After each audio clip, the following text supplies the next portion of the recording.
அது எவ்வளோ எம்ஆர்பி எவ்வளோ சார்? 140 ரூபா. எவ்வளோ எடுத்துக்கிட்டாங்க? 40 ரூபா. அப்போ 20 ரூபா மேலே எடுத்துட்டாங்களா? போட்டிருக்கேன் மேல 200 ரூபா கொடுத்தா 40 ரூபா கையில கொடுக்குறாங்க. ஐயா நானும் வாங்கினா எனக்கு வந்து அவங்க மேல 20 ரூபா எடுத்துருக்காங்க. இப்பன்னு இல்ல எப்பயுமே எடுத்துருக்காங்க. அந்த பாட்டை நம்ம ரிட்டர்ன் கொடுத்தாலும் அதுக்கான காசு உங்களுக்கு தர மாட்டாங்க. எதுக்கு மேல 10 ரூபா விற்கிறாங்க? அதை வந்து நீங்க என்னன்னு கேளுங்க. 200 ரூபா கொடுத்தேன்னு சொல்லி 200 ரூபா கொடுத்தா 40 ரூபா கையில கொடுக்குறாங்க. கேட்டதுக்கு 160 ரூபா சொல்றாங்க. 160 ரூபாங்க. ஆனால் இது எம்ஆர்பி 140 ரூபாயா? 40 ரூபாங்க. 160 ரூபா வாங்குறாங்க. 160 ரூபா 20 ரூபா மேலே வாங்குறாங்க. பாட்டில் கொடுத்தா 10 ரூபா தராங்களா? அது கிடையாது. வாங்க மாட்டேங்கிறாங்க சில டைம்ல. நான் ஒரு மெயின் சூப்பர்வைசர் சார். இந்த கடையில் நான் வேலை செய்கிறேன். நான் ஒரு ஊழியர். நான் என்ன பண்ணுறேன், ரொம்ப நாளாகவே வந்து அரசு என்ன சொல்லிட்டு இருக்கு, கூடுதலாக விற்றீங்கன்னா சஸ்பெண்ட் பண்ணுறாங்க, 277 பேரை நீக்கிருக்கிறாங்க. ரைட், அதை விட்டுருங்க. நான் என்ன சொல்கிறேன், அந்த மாதிரிலாம் எனக்கு வாழ்க்கையில் பிரச்சனை இருக்கக்கூடாது, நீ எம்ஆர்பி விற்றுட்டு போங்கயா அப்படின்னு நான் சொன்னேன். அதை அவங்க கேட்கல. அதை சொன்னதுக்காக இருக்கார் பாருங்க, அவர் தலைமையில் தான் அந்த கடை நடக்குது. அவர் என்ன பண்ணுறாருன்னா, கடையை லாக் பண்ணிட்டு வெளியாட்கள்லாம் வெளியில் போயிட்டாங்க. அப்போ இதுக்கு எவ்வளோ அவர் சூப்பர்வைசராக இருக்குன்னா, இதனால ஏன் சூப்பர்வைசர் பார்த்தாரு, அவரை கூப்பிட்டு கடையை சொல்லுங்க.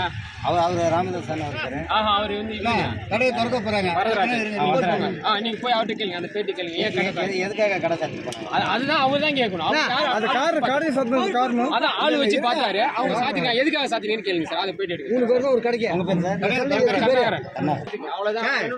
பிளாக்பெரி 2 வாங்கினா 320 ரூபா கொடுத்தா 20 ரூபா மட்டும் கொடுக்க சொல்லுங்க. கொடுக்க முடியாது. வாங்கினாதான் வாங்கலாம். வாங்கின காய்ச்சலாம் நீங்க கடையை சாத்திட்டு போயிடுங்க. நாங்க வந்து பேசிட்டு போய் கடையை சாத்திட்டு போய் எப்படி கடை எப்படி கடையை சாத்துறீங்க? எதுக்கு கடை சாத்துறீங்க? எதுக்கு இப்ப கடை சாத்துறீங்க? லோடு இல்லையா உங்கள்கிட்ட? லோடு இல்லையா உங்கள்கிட்ட? ஏடி போட்டா நாங்க பேசலாம். இப்ப கடையை போட்டுருந்துச்சு. எதுக்காக போட்டுருங்க? போட்டுருங்க, பதில் சொல்லுங்க. இதே அவன் கிழிக்கணும் சார். இதை கேச்சு ஆமாங்க. 4வது மத்தோட அஸ்வரம் போட்டிருக்கான். 50 பிளாட் வச்சிருக்கான். எந்த காசு? உங்க காசுல வாழ்ந்துட்டு உங்க காசுல வாழ்ந்துட்டு இருக்கான். நம்ம காசு இல்ல, உங்க காசுல வாழ்ந்துட்டு இருக்கான். அது எவ்வளோ எம்ஆர்பி எவ்வளோ சார்? 140 ரூபா. எவ்வளோ எடுத்துக்கிட்டாங்க? 40 ரூபா கொடுக்குறாங்க. அப்போ 20 ரூபா மேலே எடுத்துட்டாங்களா? போட்டிருக்கேன் மேல 200 ரூபா கொடுத்தா 40 ரூபா கையில கொடுக்குறாங்க. 200 ரூபா கொடுத்தியா? 160 ரூபா 40 ரூபா கையில கொடுத்துருக்காங்க.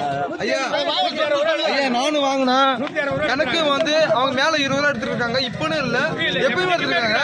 அந்த பாட்டை நம்ம ரிட்டர்ன் கொடுத்தாலும் அதுக்கான காசு உங்களுக்கு தர மாட்டாங்க. எதுக்கு மேல 10 ரூபா விற்கிறாங்க? அதை வந்து நீங்க என்னன்னு கேளுங்க.